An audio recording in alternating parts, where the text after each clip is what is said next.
नमस्कार, Prabhasakshi news network और आप सभी का स्वागत है।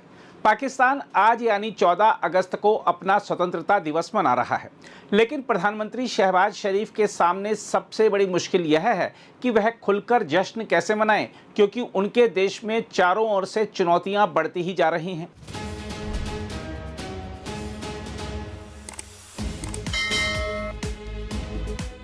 पाकिस्तान के हालात इस समय ऐसे हैं कि आर्थिक, कूटनीतिक और सामाजिक तौर पर विफल हो चुके देश में आज़ादी का जश्न सरकार भले मना रही है, लेकिन आम जनता त्राही त्राही कर रही है।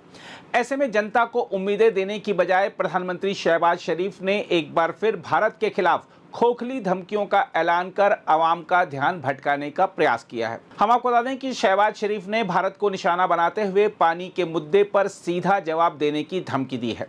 स्वतंत्रता दिवस की पूर्व संध्या पर उनका यह बयान पाकिस्तान की पुरानी भारत विरोधी राजनीति की याद दिलाता है, जहां घर के बिगड़ते हालात से ध्यान हटाने के लिए भारत के खिलाफ बयानबाजी को हथियार बनाया जाता है।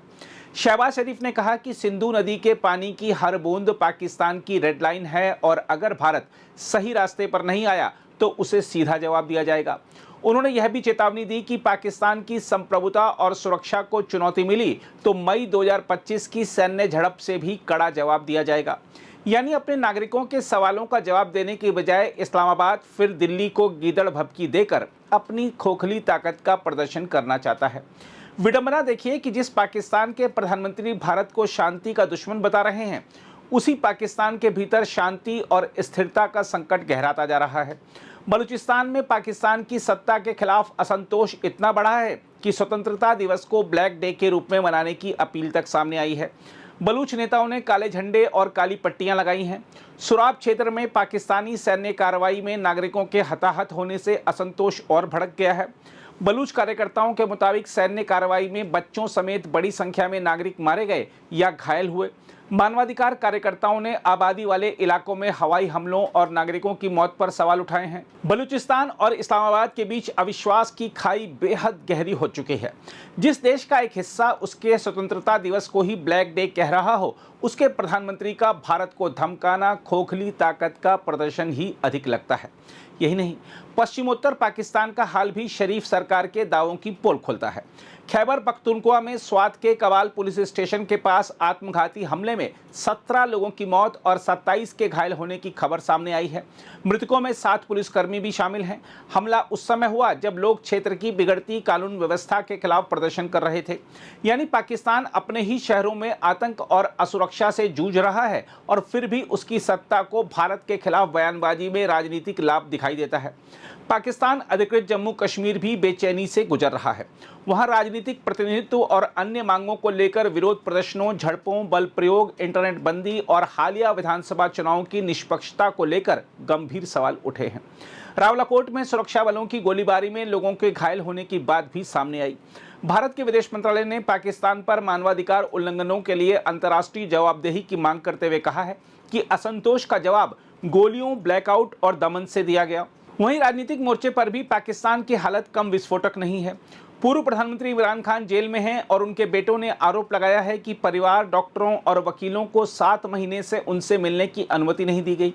इमरान खान और उनके समर्थक लंबे समय से अपने खिलाफ मामलों को राजनीतिक रूप से प्रेरित बताते रहे हैं। विपक्ष के सबसे प्रमुख चेहरे की लगातार कैद और उनकी पार्टी पर कार्रवाई ने पाकिस्तान की लोकतांत्रिक साख पर भी गंभीर सवाल खड़े किए हैं। ऐसे में शहबाज शरीफ की हर बूंद रेड लाइन वाली धमकी पाकिस्तान की शक्ति का प्रमाण कम और उसकी बेचैनी का संकेत ज़्यादा है। पाकिस्तान को समझना होगा कि बलूचिस्तान में असंतोष, खैबर पख्तूनख्वा में आतंक, पीओजे में विरोध, राजनीतिक दमन के आरोप और आर्थिक सामाजिक दबाव, इन सबका समाधान भारत को धमकी देने से नहीं होगा। उधर नई दिल्ली का संदेश सीधा है कि आतंकवाद और बातचीत साथ साथ नहीं चल सकते। भारत का स्पष्ट रुख है कि सीमा पर आतंकवाद को पाकिस्तान जब तक विश्वसनीय और अपरिवर्तनीय तरीके से बंद नहीं करता, तब तक संधि अपने पुराने स्वरूप में नहीं चल सकती। पाकिस्तान को यह भी समझना होगा की धमकियों से भारत की नीति नहीं बदलेगी। पाकिस्तान को पहले अपने घर की आग बुझानी होगी, अपने नागरिकों को सुरक्षा देनी होगी और सीमा पार आतंकवाद पर निर्णायक कार्रवाई करनी होगी, वरना स्वतंत्रता दिवस के मंच से दी गई उसकी दहाड़ इतिहास में ताकत की आवाज नहीं, एक ऐसे देश की खोखली हुंकार के रूप में दर्ज होगी जो अपने भीतर की दरारों से आंखें चुराकर भारत को डराने की कोशिश कर रहा है। अगर आप भी लेना चाहते हैं देश दुनिया की तमाम जानकारी तो आज ही सब्सक्राइब करें हमारे चैनल को। साथ ही नीचे दिए बेल आइकन को जरूर दबाएं ताकि हर अपडेट आप तक पहुंच सके।